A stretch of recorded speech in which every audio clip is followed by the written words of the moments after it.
Alrighty, ladies and gentlemen, as we're all aware, the Wuthering Waves 2.5 live stream has just occurred, and we received news about a lot of stuff happening in the update. Alongside story, we're gonna have some wonderful things like a new set of banners. And so, what I wanted to do today was actually break down how good these banners are, naturally starting with the character that's going to be featured on both halves, the weapon, as well as the 4-star units. And so, we're just gonna be going through both of these banners sequentially by halves, going through the characters and the weapons, and then moving on forward from there. Let's go ahead and get ourselves started off with none other than Phrolova. And so, if you were paying attention during the demo that the devs had when it came to the kit and how she's going to work, one thing you might have noticed is that this character has some synergy with echo skills casted by her team. And so in this situation, you're going to have Hakati, which is essentially the summon that's a part of Phrolova's kit. This summon is going to go ahead and perform a coordinated attack every single time a character on her team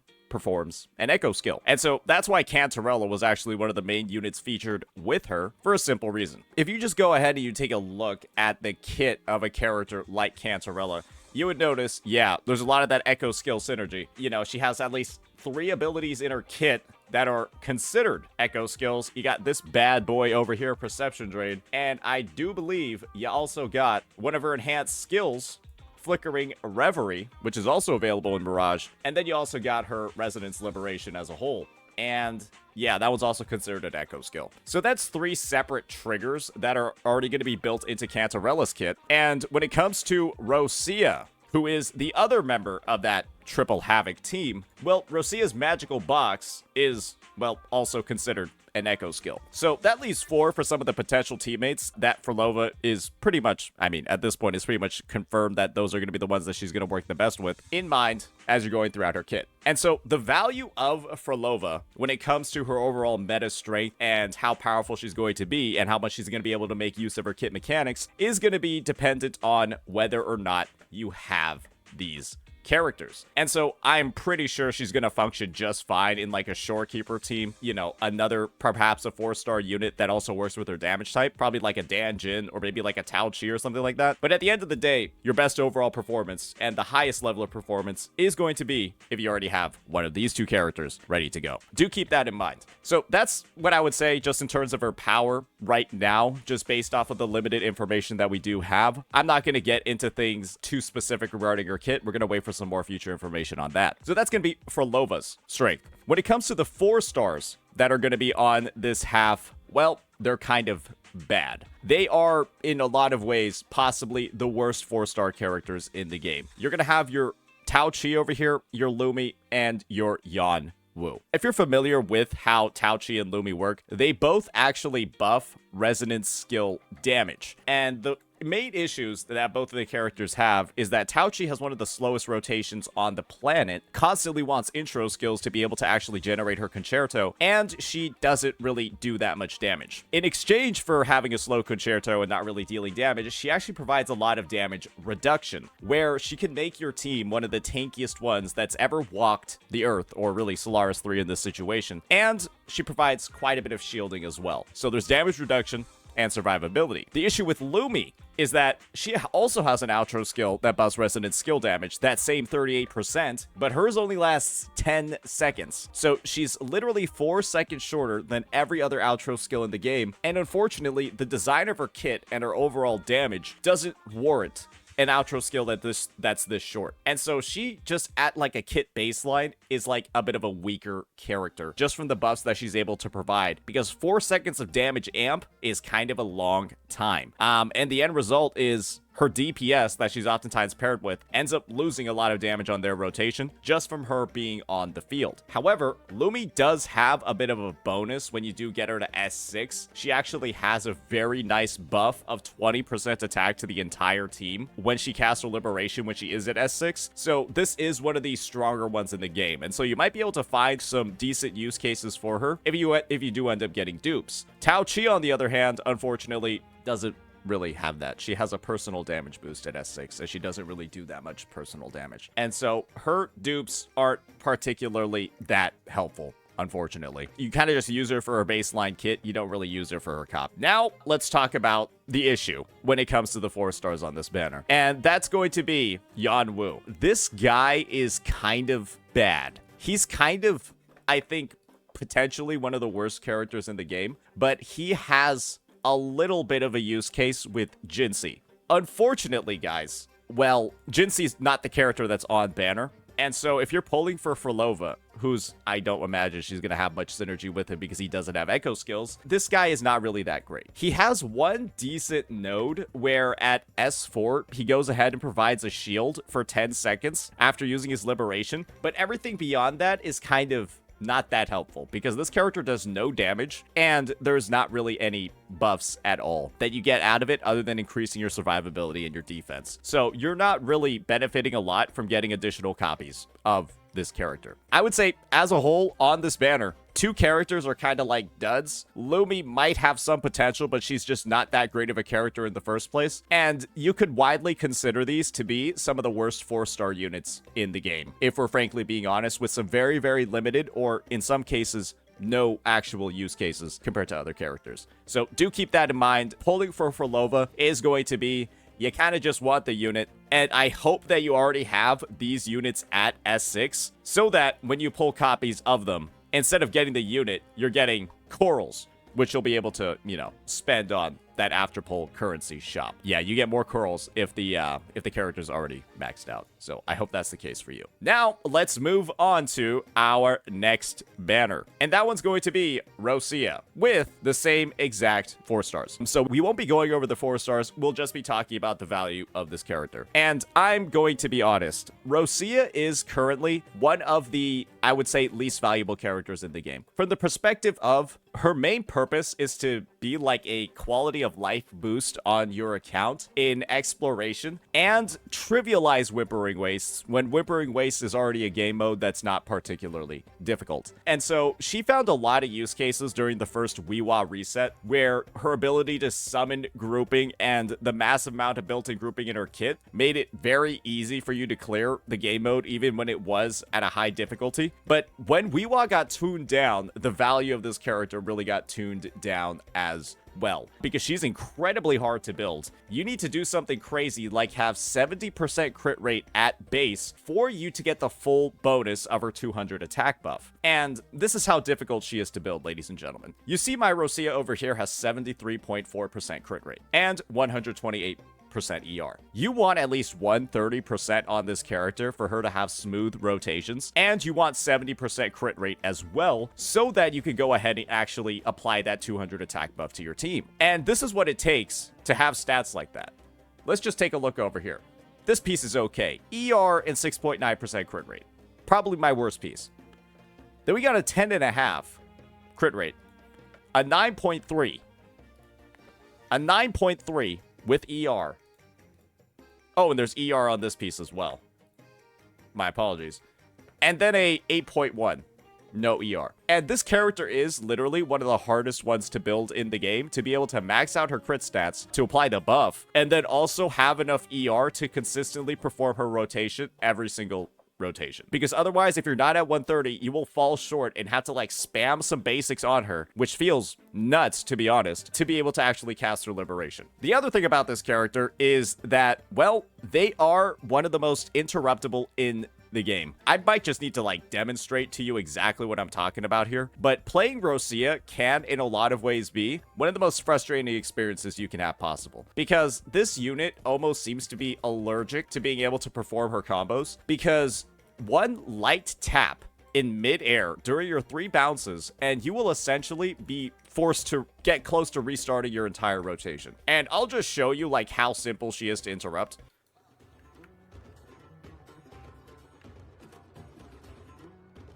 So let's just perform our bounces, right? That's what you essentially have to do every single rotation. Those 3 bounces. And unfortunately, right, just due to like how fragile she is in the air, random enemy attacks will always like take you out. And her S1 is something that does, you know, make it easier. But unfortunately, because she gains more concerto, deals more damage, and also generates more energy, on each subsequent bounce, even if you do bounces 1 and 2 and then get hit by number 3, that can completely screw over your rotation as well. And so, naturally, right, you didn't see me get hit too much across these rotations. I guess I'm just managing to, like, hit him while I'm in the downtime.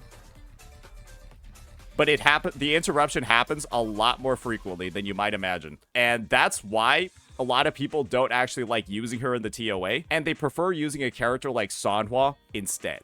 I'm not even joking. Sanhua in the TOA feels better than Roccia simply due to the fact that you won't have to restart as many times from getting hit across your rotation. So, yeah. She's a unit that, unfortunately, I feel like a lot of people have put to the wayside. And I don't even think it's because of... Well, I do think it's because of her design. Her S1 helps you a lot when you're in the middle of that triple jump rotation, and it provides interruption resistance. So that is something to keep in mind that really smooths out how she plays. The first part of it is pretty much completely meaningless and doesn't really do that much at all. So I would just say, as a whole, the unit doesn't have a crazy amount of value, but maybe alongside Phrolova with that Echo skill synergy, and then her outro skill, which focuses on Havoc and basic attack damage amplification, it goes over to Cantarella, and then Cantarella's outro skill of Havoc and Resonance skill goes to Phrolova. Maybe that team is going to be crazy, because this is the only Echo skill team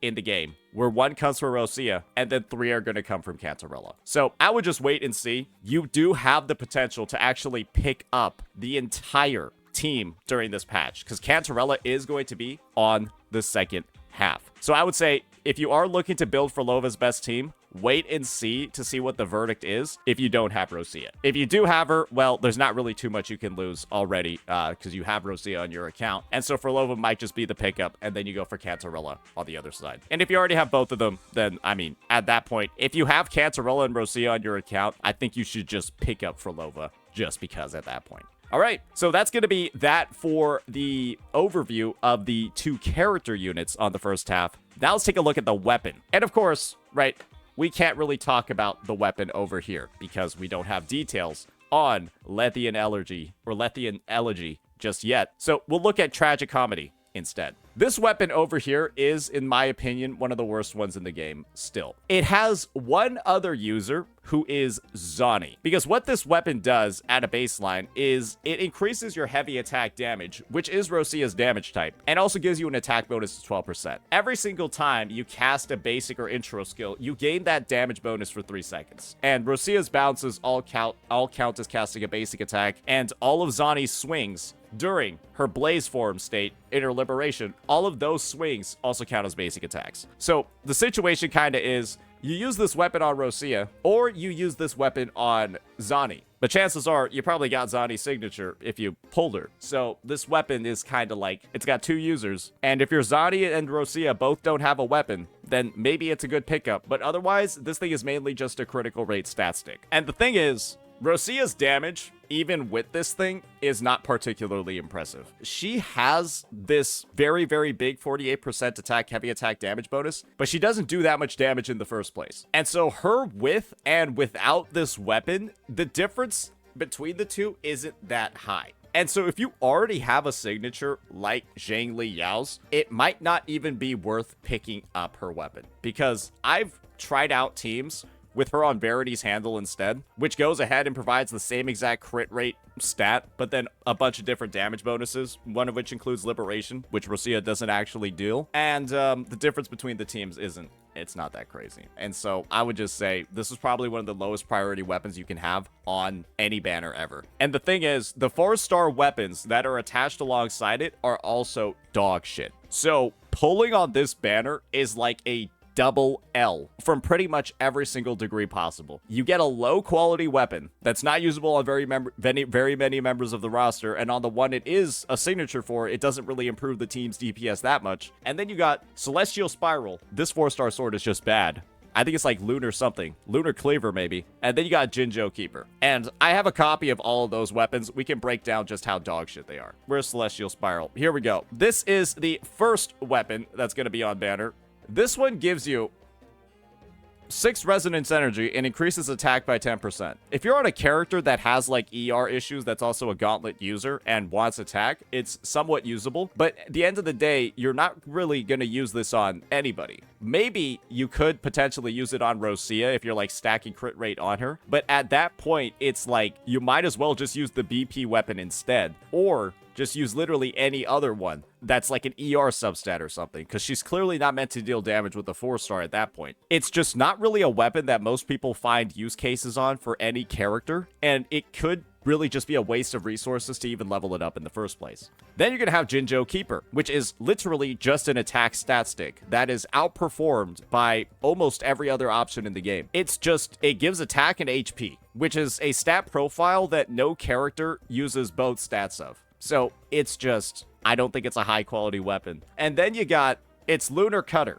This thing basically gives you a stacking attack buff that gets lost as the rotation goes on. And so it starts off at 6 stacks, and then you lose one every 2 seconds. And so your damage starts off high and then starts falling off a cliff. But the damage isn't that high in the first place because this weapon has kind of bad base stats. And when the effect is R5, maybe it's okay. Actually, this is the effect at R4. It's even worse if you do go to the R1 version. And the answer to this is just use Emerald of Genesis instead, which you're able to get for free. Essentially free from the UL45 box, or you could just pull it on the targeted weapon banner. So pretty much all of the 4-star weapons on here are never going to be a best in slot, and they're probably going to collect dust somewhere in your account, and you're just never going to end up using them. So that's a bit of a miss on just this entire weapon banner as a whole. Well, I think the only way people are pulling on this weapon banner is if Phrolova's weapon is really good on her. I think that's it. Because it better be a decent pick for a lot of units, or something like that. There has to be a reason to pull this, because these 4-stars are complete trash. Legitimately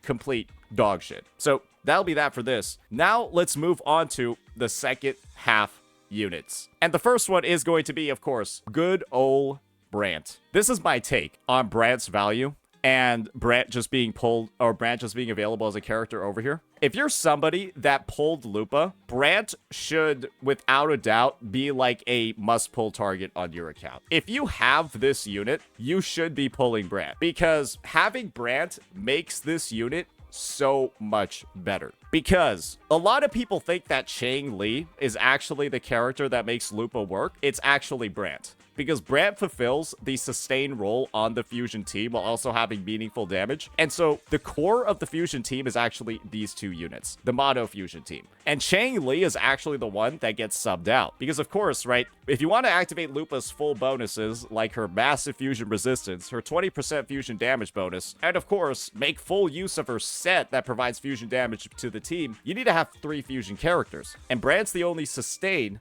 out of every fusion character in the game. And so if you have Brant, Lupa, but don't have Chang Li, you have an easy sub-in for like an Encore in the Chang Li slot, or a Chisha in the Chang Li slot. And the team still performs really well. You're not missing Chang Li here, but you are missing Brant if you have this unit. Otherwise, if you don't have Lupa, then the value of Brant then hinges on whether or not you have Chang Li and whether or not you want to play him as a hyper carry. Because if you don't have Chang Li and you don't have Lupa, well, the best role that Brant's going to be playing on your teams is as a hyper carry, either on the Molten Rift set with EOG, or he's going to be on Tie-Breaking Courage with his signature. And if that's the case, well, he still performs fine. But one thing you have to keep in mind is that his echoes, like Roccia's, are one of the most painful experiences to build in the game. Because you want some combination of crit rate, crit damage, ER on at least like 3 out of your 5 pieces. Typically 4 out of 5 if you're looking to max out his bonuses. And if you do have it, right, it works out very well. But if you don't, there's a big gap between his performance at like good subs and bad subs. And again, his performance hinges dramatically, much more so than other characters, on how good his echo rolls are. And so he's a character that really rewards a lot of investment, but do realize it's something that a lot of players might not have the effort or the willingness or even like the resources to be able to reach. And if you're going to be playing him in a hyper carry sort of lineup, you can just pair him alongside a Roccia if you want like the grouping, but mainly it's going to be with Sanhua because of her basic attack damage amp and the fact that Brant is, you know, mainly a basic attack damage dealer. So that's just something when it comes to all of his different use cases. So yeah, huge priority if you have Lupa, decent priority if you have Chang Li, and not that much of a priority if you don't have either of those two characters. But if you want somebody fun to play who has a lot of, variation in their moveset, he might be the one to go with. All right, now let's look at the second half character, number 2, and we've already talked a bit about her. Cantarella is available in the second half alongside Phrolova and Roccia in the first half, and so you should be able to actually build out that full Echo skill Havoc team, assuming that you are willing to drop either a lot of pulls or some cash this patch. And I would say Cantarella is definitely a character that has been very, very, very not valuable, if we're frankly being honest. The only use case that you had with this character was if you wanted a coordinated attacker to work alongside a Jinxie, and you didn't have Jeja and you didn't have Yinlin. You also perhaps had a use case for her if you didn't want to use Yinlin. You already had Jeja, but you were saving the Jeja for Carlotta. But if that wasn't the case, and you just had Jinxie and Jeja, and no Carlotta, or some other variation of that, this character was pretty much one of the worst use of pulls on your account. I don't think that she had a lot of value because a lot of her strength was built into these sort of like echo skill mechanics. This almost like this CC, her healing and stuff like that, when she wasn't frankly dealing that much damage in the first place. And there wasn't anybody on the roster who was able to make use of her Havoc resonance skill damage amplification. The idea is that, well, you could kind of just deduce by logic, Phrolova is going to be the recipient of this outro skill, and Phrolova is going to end up dealing resonance skill damage. Because, well, Cantarella is taking Roccia's outro skill. Who's taking Cantarella's? Yeah, it probably just has to be Phrolova at that point. And so, naturally, I feel like this unit, with her built-in healing, her built-in sustain, much of it, on her Forte circuit, you can see over here, healing by consuming trance and then perception drain healing. She is like that hybrid sort of unit that fulfills the role that Brant does on the fusion teams. And so, the value of her is naturally going to depend on whether or not you have Phrolova. And this is my suggestion to all of you, knowing that this is a second half unit. If you're going ahead, you pull Phrolova, naturally, you wouldn't even be able to pull Cantarella yet. You go ahead, you try out your Cantarella or you try out your Phrolova with your Shorekeepers alongside your Varinas, and then you see how the performance is. And if you want to go even higher, you want to deal more damage, you want to see more Hecate coordinated attacks, then you go for Cantarella. But if you're already happy with the performance that you're getting with your Varina and your Shorekeeper on your Phrolova team, then maybe reconsider whether or not you're investing this much just to make it slightly, I'm assuming slightly, better. So that's the nicer part about the team banner-wise being delayed, but it's just something to keep in mind just in case you want to be a little bit more safe with some of the resources that you're spending. And so overall, if you don't have Phrolova though, and you don't pull Phrolova or Roccia in the first half, you kind of skip both of them, and you also don't have Cantarella, you probably just don't want to touch this unit unless like some of the use cases with Jinxie do interest you. But yeah, Jinxie's kind of the only other unit on the roster that means anything in this situation. So yeah, that'll be the character review. Now let's talk about the 4 stars that are going to be coming on this banner. And these 4 stars are actually some of the best ones in the game. Yeah, the second half banner this patch is actually really, really, really good on both the weapon and the character side when it comes to the 4 stars. Dan Jin is widely considered one of the most valuable units in the game from the perspective of she has really, really, really good dupes, with her last one giving 20% attack to the entire team when you rotate through her kit. And then she also has a bunch of personal damage boosts built in. Pretty much every single one is a personal damage boost, including the one that buffs the team, because it affects her as well. And she has one of the smoothest kits rotations, just one of the most satisfying kits for people to actually play. And she also works with Cantarella, she also works with Roccia, and frankly, she might even be a character that you can try fitting into that team one way or another, where maybe, you go like Cantarella, Dan Jin, and Phrolova or something like that. There's a lot of free-to-play options that get unlocked by this unit because of how flexible she is. She can be played as a main DPS, a sub DPS, like a buffer. She can even hold Rejuvenating Glow as well because she heals herself. I'm not even joking. That's something that you can do. So the unit overall is probably one of the best 4-stars in the game. The next unit up, Yang Yang, is probably the best 4-star character you can use in Wuthering Wastes. I think that her value in Wuthering Wastes alone pretty much makes her like a must-build unit for somebody that's not pulling like a 5-star limited grouper. If you don't have like a Gion, you don't have a Kartithia, you don't have a Chakota, this should be one of the first units you build, because she has that same exact 20% attack buff as well when she's at S6, and while her dupes are personal damage focused, she can actually make use of that personal damage and do some crazy things in Weewa, like clearing an entire wave by herself. And, you know, she's got plot relevance, so of course you want copies of her, right? Mortifeet is also a premier 4-star sub DPS unit too, because his dupes provide ER to him, as well as a fuck ton of personal damage that either make his coordinated attacks last longer or just make him fire off more of them. And he ends up firing off a lot, like a 7-second duration on his liberation is insane. And then at S6, he also provides that same exact 20% attack. And this is the thing, right? He also provides this heavy attack damage amplification too. And the thing is, Mortifeet's simply not higher tier, or like the must pull of the must pulls, for one simple reason. There's not that many heavy attack damage characters in the game, and there's even less that are main DPSs. You have 2, Gion and Zani. And so as more potential heavy attack damage dealers come out, Mortifeet is going to get even more and more value moving forward. And so he's just like a great unit to have on your roster from that perspective. He hasn't even met his full potential yet. He deals an insane amount of personal damage, and he has some of the best buffing abilities in the game. So it's just the 4-star units that you're seeing over here, they're absolutely stacked. Any player can use them, and it's a nice bonus for pulling on either Brant or Cantarella in the second half. Now, let's move on to the weapons. We got ourselves Unflickering Valor. And this is the thing. This weapon, alongside Cantarella's weapon, they are some of the biggest damage boosts that you can have for a unit. Brant's signature essentially gives him built-in crit rate and ER, because Brant in general needs a fuck ton of ER to be able to activate his passive bonus over here that gives him more attack based off of his ER.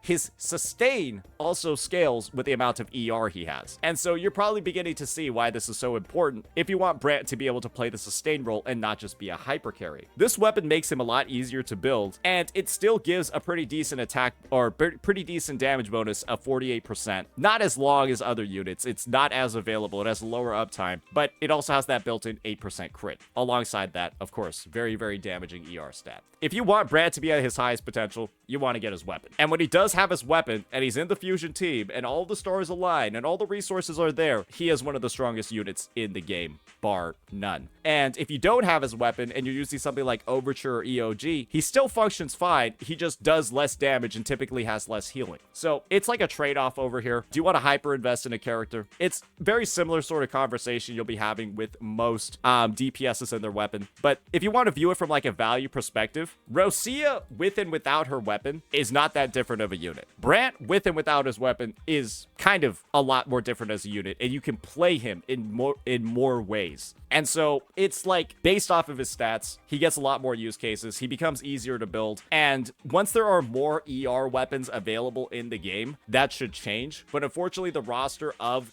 ER associated 4-stars is a little bit small comparatively to the more attack focused ones.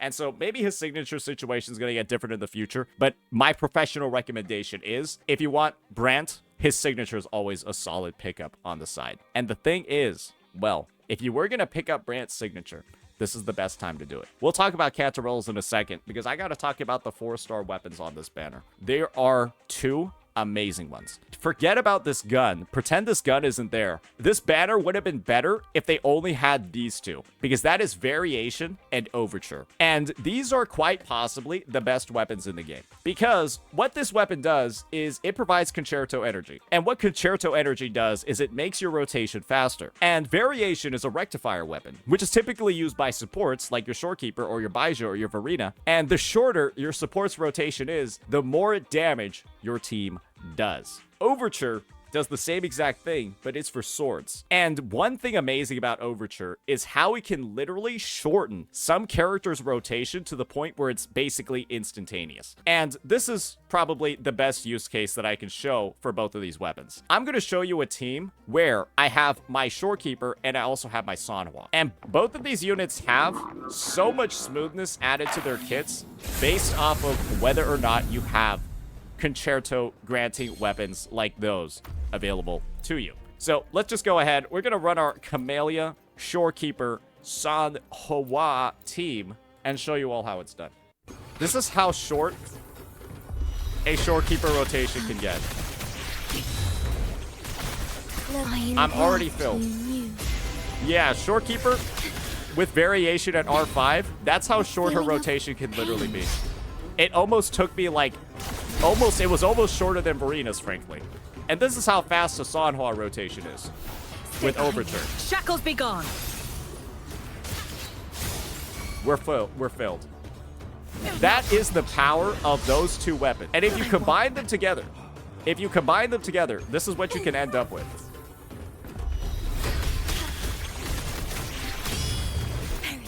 Low astral modulation. Stay behind me, like frigid death. Sprout of budding seed. I'm on Camellia within about 11 seconds. Getting fun. I am on Camellia with all the outro skills and a gold Stellar Realm within about 10 seconds, and we're ready to go. How pathetic. That's how powerful those weapons are. And they are both available on the same banner with one of the best signatures in the game. Overture is also a 4-star option for Brant because Overture and Variation both give that ER substat. So it's like this weapon banner is really, really, really good. And if you have Brant and you have not picked up his signature yet, I cannot suggest to you how strongly you probably should pull on this, because simply getting a variation in the process of either of these two signatures is a massive, massive, massive, galactically large W that you should probably try to go for. So that's the take on the 4-star and Brant's weapon. Let's wrap it all up and get into Whispers of Sirens. And this is one of the signatures that I don't have. Because I'm gonna be honest with you, this signature is also kind of similar to Roccia's. Let's read a little bit about what it does. So this signature over here essentially will have this effect. It'll increase your attack by 12%, and then casting an Echo skill gives you a stack of Gentle Dream. It stacks up to 2 times. Cantarella has 3 Echo skills in her kit. The first stack is going to give her 40% basic attack damage bonus, and the second stack is going to make her damage ignore 12% of the target's Havoc resistance. It's kind of a specific weapon. It does give basic attack damage, but the second half part where it's looking at Havoc resistance, it kind of only works on her. Maybe as a rectifier, it'll actually work on Phrolova as well because of that Havoc resistance ignore. Maybe that'll be an option that you can use, but this one is not as good as Stringmaster for most characters. And so the end result of this is that this weapon is kind of like, you use it on Cantarella if you want to get Cantarella's highest damage possible, but Cantarella can still always just be a unit that just uses Stringmaster, much like half of the units in the game, right? And Cantarella's damage on Stringmaster isn't particularly amazing, that's for certain, and it's a lot better when she's on her signature, but it's not like Cantarella's going out and being a majority of your team's damage in the first place. And so if you do decide you want it, I actually will be pulling it just so I can see how this team works. Go for it. But I would have to say, it's probably not one of the best uses of pulls that you can make in the game. However, if you are pulling for it and you do want to maximize Cantarella's potential, or you just want to maximize, I don't know, your Phrolova team's potential, then, well, now's the time to do it. Because, like I said before, this is literally one of the best 4-star weapon banners that we've ever had in the history of the game. Ignore the pistol, it's a piece of dog shit, but these two weapons are so good that you should at least think about this banner if you've maybe never even pulled a signature weapon before, because pulling a copy of Variation, it warrants enough celebration like you just pulled. You just got like an early copy of a signature. That's how good this thing is. I would rank this above some 5-star weapons and signatures, frankly, if I'm being honest. That's how helpful these two weapons are. So yeah, that'll be that for our overview of all of the banners that are going to be available in the 2.5 patch. Hopefully, we provided a lot of information, a lot of reasoning for why you might prioritize some picks and some options over others, and this will help guide some of your decisions as you move forward into the 2.5 patch. We'll be coming out with some more content in regards to some of the specifics of the 2.5 patch and Phrolova as either more information releases or, you know, we simply just get to it across the release of the patch. But that'll be that for now. Let me know what you all think, ladies and gentlemen. Peace.